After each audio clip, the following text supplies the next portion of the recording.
Class आज आप kingdom fungi के बारे में जानेंगे। आप प्रोटिस्टा के बारे में पढ़ चुके हैं। प्रोटिस्टा के बाद आपका है फंजाई जगत। तो फंजाई जगत में उस पौधे को रखा गया जिसमें क्लोरोफिल वर्णक नहीं होता। इसका मतलब है कि ये पौधा जो है स्वपोषी नहीं होगा, ये विषमपोषी होगा। और ये जो है या तो विषमपोषी कहने का तात्पर्य है ये दूसरे पर यानी परजीवी भी होगा या मृतजीवी भी होगा। ये सड़े गले पदार्थ से अपना भोजन को प्राप्त करता है। फंजाई विश्वव्यापी है, ये सब जगह मौजूद है। ये हवा, जल, मिट्टी, जंतु और पौधे पर पाया जाता है। और इसका वृद्धि जो है ये सरलता से गर्म स्थान में और नम स्थान में सरलता से ये उग जाता है। फंजाई तंतुमयी होता है, लेकिन इष्ट जो है वो फंजाई ही है, एक कोशिक है। और ये जो है तंतुमयी नहीं है, ये लंबी पतली धागे की तरह इसमें रचना होती है। इसको हम लोग बोलते हैं कवक तंतु। इष्ट में नहीं होता, बल्कि ये जो तंतुमयी फंजाई है उसमें लंबी पतली धागे की तरह रचना है। ये कवक तंतु कहलाता है। और आपस में कवक तंतु, अनेक कवक तंतु होते हैं, ये मिलकर के कवक जाल बनाता है। कवक जाल को हम लोग बोलते हैं माइसेलियम। कवक तंतु नलिकाकार होता है और बहुकेंद्रकीय भी होता है। इसे संकोशिकी कवक तंतु भी कहते हैं। और कवक तंतु में पट्टिये भी देखा गया। पट्टिये का अर्थ होता ना सिपटा होता है, खांच खांच बना हुआ होता है। और फंजाई की कोशिका भित्ति ये काइटिन और पॉलीसेकेराइड कार्बोहाइड्रेट है, उसी का बना होता है। आप एग्रिकस का नाम जरूर सुने होंगे। एग्रिकस ये मशरूम है, इसकी खेती भी की जाती है। और आप इसको देखे होंगे गोबर पर उगा हुआ, गोबर छत्ते की को। और ये बहुकोशिक है और इष्ट जो है एक कोशिक है। इष्ट हम लोग इसको भी बोलते हैं, जैसे बेकरी उद्योग में, बियर बनाने में, बिस्किट बनाने में इष्ट का उपयोग किया जाता है। कुछ कवक जो है वह रोग भी उत्पन्न करता है।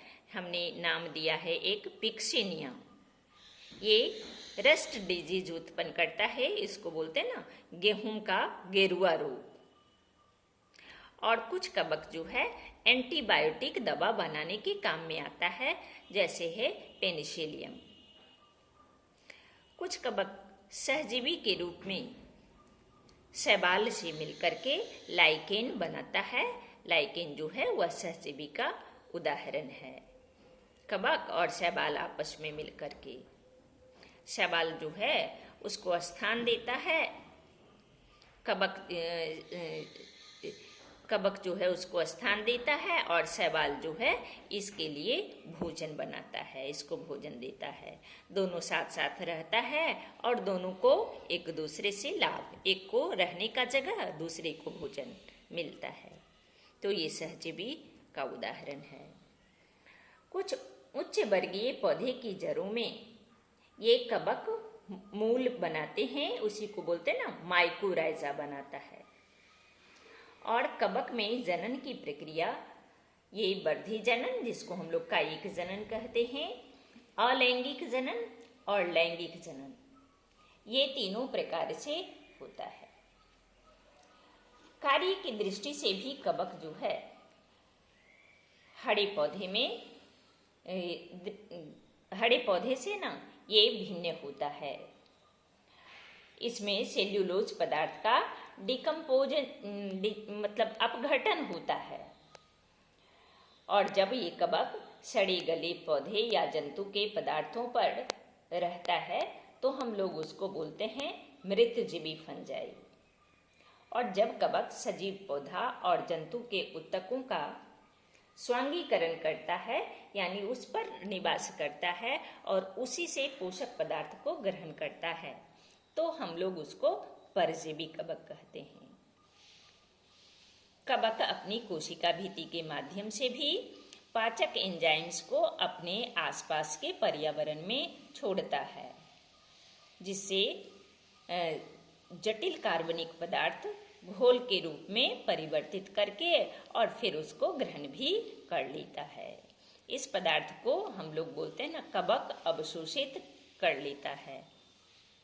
जो उसको घोल करके छोड़ा उसी से पोषक तत्व को वो ग्रहण भी कर लेता है।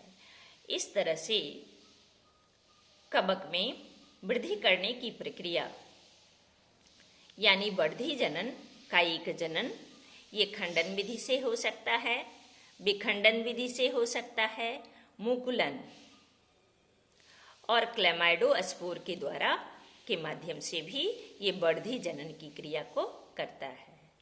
खंडन मतलब हुआ 2 खंड में, विखंडन हुआ 2 से अधिक खंड में, मुकुलन हुआ शरीर से प्रवर्ध, जैसे ईस्ट में शरीर से प्रवर्ध निकलता है, फिर प्रवर्धक ग्रोथ करता है और ग्रोथ करने के बाद अपने जनक को छोड़कर स्वतंत्र जीवन यापन करने लगता है। एसेक्सुअल यानी अलैंगिक जनन, तो ये चल बीजाणु, ये कोनिडिया द्वारा यानी शरीर के बाहर से ना श्रृंखला के रूप में, वास्तव में वो प्रवर्ध ही है, लेकिन कई छोटे छोटे बीजाणु जो हैं आपस में मिलकर के एक लड़ी श्रृंखला जैसी रचना बनाता है, उसी को बोलते हैं कोनिडिया। और लैंगिक जनन में 3 प्रकार की क्रिया होती है। पहला है प्लाज्मोगेमी, जिसमें 2 चल या अचल युग्मक के प्रोटोप्लाज्म आपस में संयोजन करता है। प्रोटोप्लाज्म हुआ जीव द्रव्य और गैमिट हुआ युग्मक। चल युग्मक कहने का तात्पर्य है कि उसमें गति होती है, अचल युग्मक कहने का तात्पर्य है उसमें गति नहीं होती।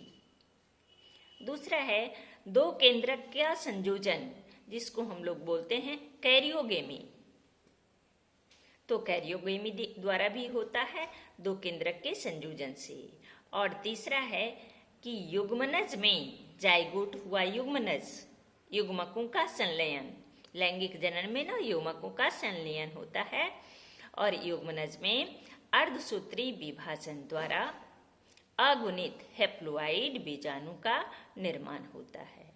इस प्रकार से फंजाई जगत में जनन की प्रक्रिया संपन्न होती है।